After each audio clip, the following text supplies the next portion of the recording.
একটা দেশের সেনাবাহিনী থাকবে এটাই স্বাভাবিক, কিন্তু যদি সেই দেশের আরেকটি বাহিনী থাকে যারা শুধু যুদ্ধই করে না, রাজনীতি নিয়ন্ত্রণ করে, অর্থনীতির বড় অংশে প্রভাব রাখে, ক্ষেপণাস্ত্র কর্মসূচি চালায়, বিদেশে মিত্র গোষ্ঠীগুলোর সঙ্গে কাজ করে, তাহলে অনেক বিশ্লেষকের মতে ইরানের ইসলামিক রেভলিউশনারি গার্ড কর্পস বা আইআরজিসি শুধু একটি সামরিক বাহিনী নয়, এটি দেশটির সবচেয়ে প্রভাবশালী প্রতিষ্ঠানগুলোর একটি। প্রশ্ন হলো, এই বাহিনী কতটা ক্ষমতাবান, আর কেনই বা অনেকে বলেন ইরানের নির্বাচিত সরকারের চেয়েও তাদের প্রভাব বেশি।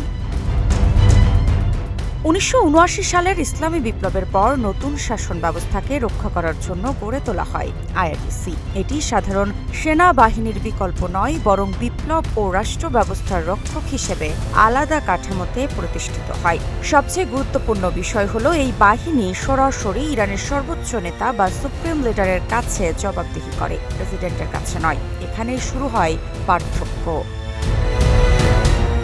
ইরানে নিয়মিত সেনাবাহিনী দেশের প্রচলিত প্রতিরক্ষার দায়িত্ব পালন করে, অন্যদিকে আইআরজিসি পরিচালনা করে ব্যালিস্টিক মিসাইল কর্মসূচির বড় অংশ, ড্রোন সক্ষমতা এবং বিদেশে কার্যক্রমের জন্য পরিচিত কোদস ফোর্স।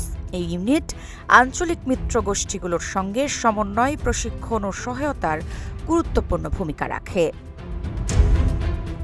কিন্তু আইআরজিসির শক্তি শুধু অস্ত্রে সীমাবদ্ধ নয়। বিগত কয়েক দশকে এই বাহিনী নির্মাণ, জ্বালানি, ব্যাংকিং, টেলিযোগাযোগ, বন্দর ও অবকাঠামো সহ অর্থনীতির নানা খাতে প্রভাব বিস্তার করেছে।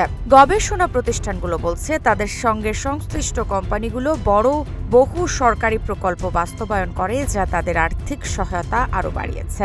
এ কারণেই অনেক বিশ্লেষক আইআরজিসিকে শুধু একটি সামরিক বাহিনী নয়, বরং সামরিক, রাজনৈতিক ও অর্থনৈতিক শক্তির কেন্দ্র হিসেবে বর্ণনা করেন।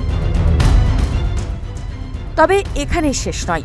আরেকটি বড় প্রশ্ন, প্রেসিডেন্ট কি তাদের নিয়ন্ত্রণ করেন? ইরানের সংবিধান অনুযায়ী দেশের সর্বোচ্চ ক্ষমতা সুপ্রিম লিডারের হাতে। প্রেসিডেন্ট সরকার পরিচালনা করলেও সশস্ত্র বাহিনীর সর্বাধিনায়ক নন। ফলে নিরাপত্তা ও কৌশলগত বহু বিষয়ে আইআরজিসির অবস্থান অত্যন্ত গুরুত্বপূর্ণ। এ কারণে অনেক বিশ্লেষক বলে থাকেন, পররাষ্ট্র ও নিরাপত্তা নীতিতে প্রেসিডেন্টের তুলনায় আইআরজিসি এর প্রভাব অনেক বেশি হতে পারে। তবে এটিকে সরকারের চেয়েও বেশি ক্ষমতাবান এভাবে সরলভাবে বলা যায় না, কারণ চূড়ান্ত কর্তৃত্ব সাংবিধানিকভাবে সুপ্রিম লিডারের কাছেই থাকে।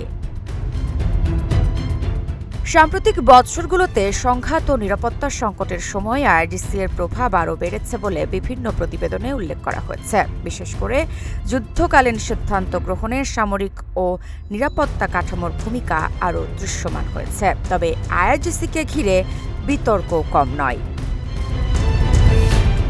পশ্চিমা অনেক দেশ তাদের বিরুদ্ধে নিষেধাজ্ঞা দিয়েছে এবং মানবাধিকার লঙ্ঘন, আঞ্চলিক সশস্ত্র গোষ্ঠীগুলোকে সহায়তা এবং অভ্যন্তরীণ দমন পীড়নের অভিযোগ তুলেছে। অন্যদিকে ইরান সরকার বলছে, এই বাহিনী দেশের নিরাপত্তা, সার্বভৌমত্ব এবং প্রতিরোধ ক্ষমতার প্রধান স্তম্ভ। সবশেষে প্রশ্নটা আবারও ফিরে আসে, ইরানের সবচেয়ে শক্তিশালী ব্যক্তি কি প্রেসিডেন্ট, নাকি সেই শক্তির বড় অংশ লুকিয়ে আছে এমন একটি প্রতিষ্ঠানের হাতে যার নিজস্ব সেনা, ক্ষেপণাস্ত্র, গোয়েন্দা নেটওয়ার্ক, অর্থনৈতিক সাম্রাজ্য এবং আঞ্চলিক প্রভাব সবই একসঙ্গে রয়েছে? হয়তো এ কারণেই আইআরজিসিকে ঘিরে রহস্য, বিতর্ক, কৌশলগত গুরুত্ব সবকিছুই আজও আন্তর্জাতিক রাজনীতির অন্যতম আলোচিত বিষয়। মৃত্তিকা সিনহা বিশ্বাস, গ্রিন টিভি ডিজিটাল।